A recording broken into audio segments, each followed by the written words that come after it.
Hey folks, today we're going over the responses to the previous dev diary for Europa Universalis 5. This is usually done by Johan, but this week he did bring in some help from Pavia. Now it was funny, he said Pavia was going to do all of it, and then Johan ended up just chipping in all the time with answers as well. To the point where even Pavia was like, I guess he was bored in that meeting in Stockholm. But anyway, we're just going to get straight into these answers. As always, these are usually clarifications on things that were in the dev diary itself. Obviously, this week, a lot of it around religion. I will say there was about a million questions about why there weren't some religions on the map mode that they showed. And every one of them, they said, the game is work in progress. These will change in the future. Don't worry about it. But we got some interesting answers anyway. And the first one is Hellenic/Norse, as to whether we're going to get these on the map at the beginning of the game, because I think on the map it did show these on there. And the reply was that there are a few Norse pops in 1337 and therefore in the startup. But currently this is all basically work in progress. They're just currently on the map at the moment in this version of the game that they currently have running, so don't think about it too much. But I think they did say, and I think it was like the third or fourth dev diary, that a Satru can be restored in the game already. Somebody asked a long time ago, and I'm pretty sure Johan said that was a possibility. In the next question, is there a possibility to merge the religions, like mending the schism in the Christian church or unifying Islam? And they haven't developed any of the content really around this at the moment. I'd be amazed if you can't. I'm sure you will be able to. They just haven't got to this point yet. They're still kind of building the basic blocks for religion, and they showed some of it off. I will say, out of all the dev diaries, this was the one where I don't know whether they regret doing this one now, because it's obviously cool to show us information and get feedback. But this was one of the dev diaries where there were a lot of questions about how the map was set up, about how certain religions were in certain places. And I think it just ended up with the exact same questions being asked a lot. So I don't know. I'm sure they're happy they did it, but it was definitely one of the feedbacks where there was just a lot on the same issues and them pretty much always having to say, like, this is work in progress. This is just how it looks now. We haven't even made some of the religions that will be on the map. And some of them, as you can see here, are only work in progress still. None of these are finished, so don't worry about it too much, guys. In the next one, this was around the Calvinists not getting rerolls in battles, and that was all that was mentioned in that little bit at the end of the dev diary. Somebody just asking for clarification, I guess, on how dice rolls work, and the reply being that dice rerolls are in every game, basically, that they've made, and they are for the most part. You probably just don't realize that they are there in the background. If you play any of the Paradox games at a slow enough speed and watch the battle UI, you can see the dice rolls happening for the most part, especially Crusader Kings. If you slow it down, you'll see the numbers kind of ticking around as the dice rolls each day are happening. And then, you know, the battle kind of carries on with the dice rolls that you've done. So just saying that, look, they've always been in the game. This was just a fun, flavorful one that we've added in. Now, I did see some people saying this was just a joke and that Calvinists will get rerolls, but I don't actually think they will. I think from the replies they gave, I don't think they will get rerolls. I think it is going to be one of these just weird flavor things that they get. I like it. I saw some feedback as well that it's stupid and that it's not a very cool system, but I think it's actually really fun to do. It's something different. It gives that little bit of flavor. And if you're playing Calvinist, like, look, you're going to take the worst rolls, I guess, because you're playing Calvinist. And it does kind of thematically fit in with being a Calvinist character. I know it doesn't really make sense that it's in battle, but, you know, it is what it is. In the next question, I have a question related to last week's dev diary. If two countries are in a personal union and both are in the HRE and their leader is elected emperor, which country leads the empire? And this was obviously, again, a callback to the International Organizations dev diary, which was the previous one. And the answer was just the electors elect a country, not a ruler. Now, in theory, it is the ruler, because whoever's ruling, say, Bohemia, does become the emperor. You know, and then when he maybe dies or something, they do elect another ruler, and it could be the next ruler of that country, or it could be a ruler from somewhere else. Now, in theory, it works both ways. They do elect a ruler because there is a ruler of that country, but really, at the very basics of it, the HRE elect the country that the ruler is the ruler of, not the ruler directly. It's really kind of semantics, really, as to whether it works that way or not, but it is in the background, picking from a country, and then the ruler of that country becomes the emperor. They're not picking the ruler, and then by chance they're just ruling that nation. So, like I say, very much semantics, but it is a bit of a clarification there. In the next one, a few questions. Is it possible for us to mod our own unique mechanics, or can we only make use of existing ones for new religions? And the answer was yes. I think they did mean yes, you can make unique mechanics, not yes to the second part. I believe that's what they meant, as they did say it was very moddable and things like that. I'd be surprised if you couldn't. Will there be different types of paganism, or are they all under the same paganism? And the answer for that is, that's the plan. Again, I think saying there's going to be different types of paganism, not that everyone's going to be the same kind of paganism. Again, I think it's the first part they were answering there.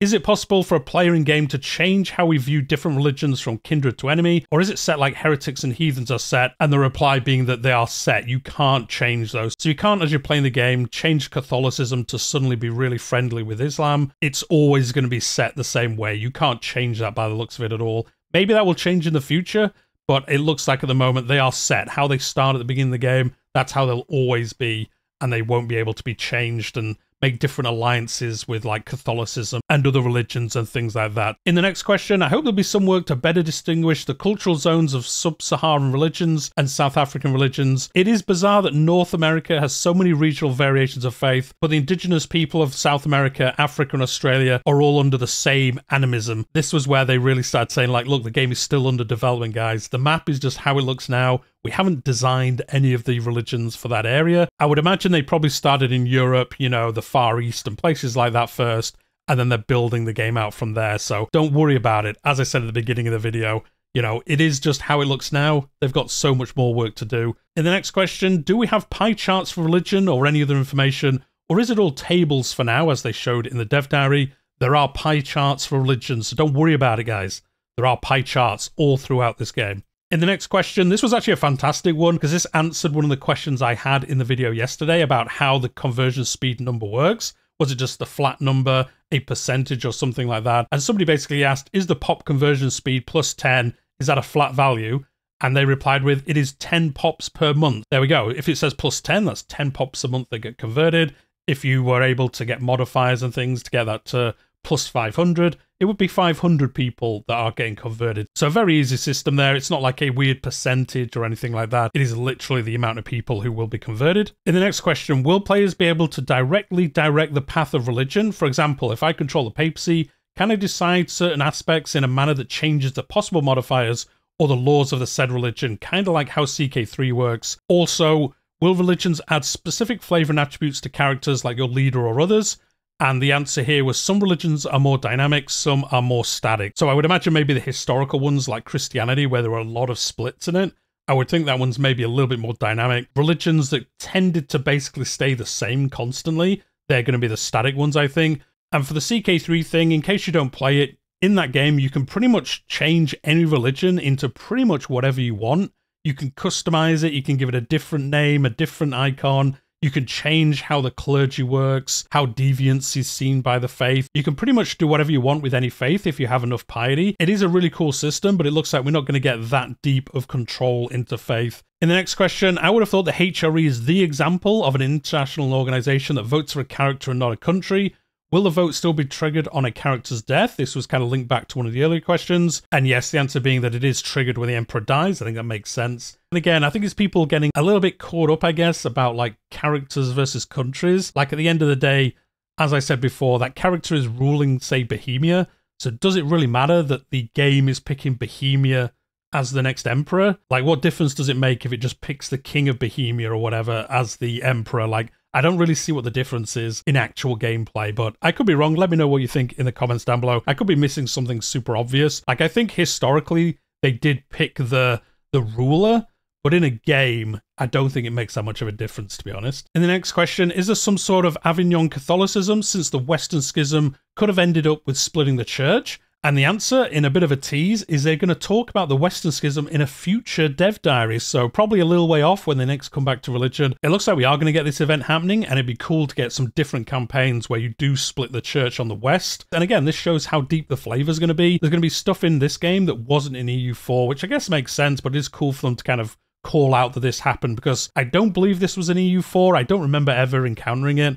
Someone can let me know again in the comments down below if I've just missed it. Like I always say, it's been a while since I played EU4, but I don't remember this being in there, and I guess by the question, it wasn't in there either. The next question, I won't read it all, but basically saying, like, why is all of the Islamic faiths together at the moment on the map? Again, this is from the map and how it looks now. And the answer being that, like, it won't be like this in the future. Again, they're going to split it out, the Sunni and the Shia sects and all that kind of stuff, and really do another pass on these religions before it's going to get even anywhere close to being released. In the next question, I wish there was more meat on the bones for these Tinto Talks. In this one, you could have gone into the mechanics for the different religions rather than saving those for future dev diaries. And their reply, I do agree with. Again, I think some people are coming to these dev diaries thinking they're like build up to launch dev diaries like we've had for Crusader Kings, or if you go to something like Stellaris and they're doing their most recent dev diaries for a game that's already released and they're talking about things, they go into a lot more detail, but that's because the game's been announced and they're playing it and, you know, the content's pretty much done and they know where they're going. With these Tinto Talks, as Johan said in the first one, these are going to be shorter because it's just a brief overview of these different systems, so we can give feedback, but they're not going to go into really big detail about everything because mainly they haven't done it yet, or two, you know, they're not 100% sure that's how it's going to be at launch, so they don't want to be talking about systems that might change in the future, and then we would go back to them and say like, well, you know, 9 months ago you said it was going to work this way, and then they'd be like, well, yeah, but we changed it, and, you know, that's an old dev diary, so don't worry about it. I actually think this is by far the better way of doing it, and they obviously agree with that because, as they say here, they think it's a good idea to present a general view of religions, gather early feedback, work to finish and polish them, and then present the full features of each and discuss them in future dev diaries. I agree with this 100%. I don't think there's anything gained by going into way more detail about all these systems this early in. We're only on, what, like the 13th dev diary? This game probably isn't coming out for at least a year and a half, I would say. At least a year anyway. They're not going to go into uber detail about every little bit that they talk about. You know, for example, the trade one that wasn't too long ago, that one gave us just a brief overview, a little bit of information about how trade worked, what some of the goods were. They didn't even give us a list. They said I think there was 70 plus goods, and they only actually talked about like 10 of them in total. So, you know, they don't want to talk about things that could change in the future. This is all about giving us a brief overview. We can give some initial feedback on like the main footprint of that feature. Does it look like it's heading in the right direction? And then if we all think it looks good and they agree, they know to push in and, you know, add all the coolness on top of it. And then they'll come back to us and say, well, this is the cake that we finished. There's that biscuity bottom that we showed you originally. And then here's all the cool stuff and the cherry on the top for all the features that we worked on afterwards. That's a very bad, you know, way of describing it, but that's where I'm at today. So anyway, on to the next one. In the next question, one proud Bavarian? Never heard the guy. Only somewhat relevant, but he's going to ask it. Are we going to see the return of Imperator Rome's amazing holy site and relic systems? And their reply was, there are religious holy sites. I guess no relic system then. Not at launch. I guess we might get this as DLC in the future, but we are going to get holy sites, and they are static. I think they've replied to this later on, saying they are static on the map when you start the game. All the holy sites are in the same place. I believe in Imperator Rome, they were semi-randomized for some of them, if I remember correctly. But anyway, there we go. One proud Bavarian. Never heard the guy. Anyway, he got his question answered, so he must be happy with himself. On to the next one. Will it be possible to change state religions like in Crusader Kings, or like in EU4, changes allowed are mostly for Catholic and Protestant Reformed, and from the native religions to organised ones? And their reply, I believe, is to say you can change it however you want. So very much like Crusader Kings, where you can just change your religion, you can convert yourself, and then try converting your nation into whatever faith you've chosen, whichever one you could pick out of, whether it was in your sphere of influence or not.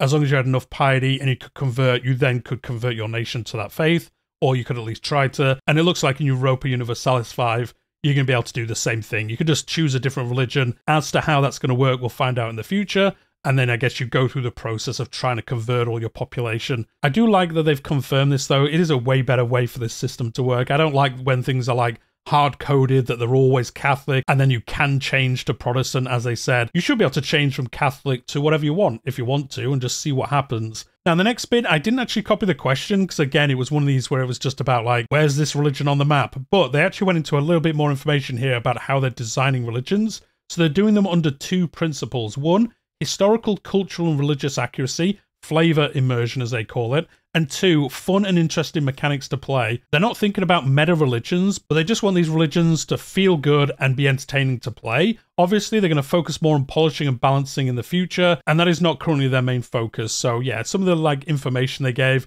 obviously we're very early on, as I keep saying, so there'll be much more polishing and balancing in the future. But again, this was an answer to a question about like, why is this religion here? Oh, I don't think in this specific time in history, this religion was in this exact place that I can see on the map. And the team really just saying, look, we're going to try and make it as accurate as possible.